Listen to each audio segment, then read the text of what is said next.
3 hours before my brother's wedding, my phone buzzed. Unknown number. 5 words that hollowed my stomach. Don't go. Check your husband's garage. I almost laughed.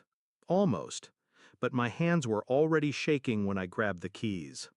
I told myself it was nothing, a prank, but I knew the truth before I turned the handle.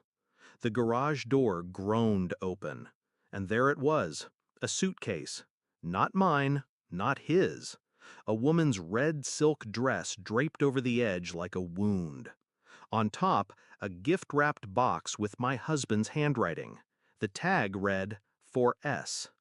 And suddenly, I knew exactly who S was. Backstory setup. Sam, my best friend since high school. The girl who sat in the front row of our wedding. The one who cried during my vows and swore she'd never seen a love like ours. When I met Daniel, I thought I'd won the universe. He was attentive, ambitious, with that dangerous charm that made people lean in. Sam leaned in the most. But I trusted them both, blindly. Because betrayal from strangers hurts. Betrayal from the people you'd take a bullet for, that kills you slowly. Discovery of betrayal. It started small. Daniel's phone, always face down. Late-night work calls where I heard faint laughter in the background. Once, I smelled perfume in the car. Not mine, not subtle. When I teased him, he smiled too quickly. Clients, babe, you know. Then the invitations, events where I wasn't needed. Sam somehow always went. But suspicion is a poison. It eats you from the inside unless you find the source. And that message? That was the needle straight to my heart. Shift in mindset. Strategic planning begins. I didn't confront him, not yet. Emotion is a weapon, but only when you control the blade. I took pictures of the suitcase, of the dress, of the tag with his handwriting. Then I called my lawyer, and my banker, and my brother's fiancé. 3 days later, I had everything I needed. Bank transfers to a private account in his name. A second phone bill, one he'd hidden, with months of calls to Sam.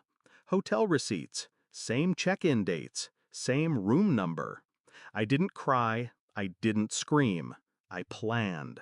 Step 1. I moved our joint savings into an account under my name only, legally protected thanks to a quiet prenuptial clause he'd forgotten about. Step 2. I transferred the title of my car, my grandmother's jewelry, and the lake house, all gifts from my family, back into my own name. Step 3. I sent an anonymous package to Daniel's biggest client. Inside, photos of him and Sam together. Just enough to make them nervous. Step 4. I RSVP'd yes to the wedding. Because revenge is best served in public. Climax and confrontation. Present moment returns. The reception was a glass palace. Champagne flutes, white roses, music soft enough to hide sharp words. Daniel smiled when he saw me. That perfect, lying smile. He kissed my cheek like he hadn't gutted my life. Sam was there too, in a cream dress far too close to white. She waved. I waved back. When it was my turn to give a toast, my brother's toast, I stood, glass in hand. But I didn't look at my brother. I looked at Daniel. I want to talk about loyalty, I began. The room stilled. Loyalty, I said slowly, is loving someone enough to protect them even when it costs you everything. And betrayal is what happens when someone mistakes your trust for weakness. I pulled the phone from my clutch. One click, the projector lit up behind me. The first photo appeared, Daniel's hand on Sam's thigh. Gasps. Another, the suitcase, the dress, the gift tag. Silence. Daniel's face drained. Sam's lips parted, but no sound came. I didn't shout. I didn't cry. I just said, I wish you both the best in explaining this to everyone who matters to you.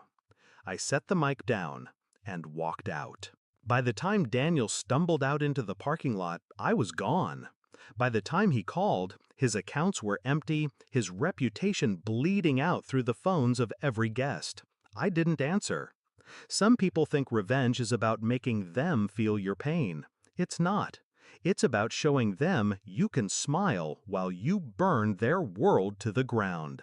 And as I drove away, dress shimmering under the dashboard lights, I realized I'd never felt lighter.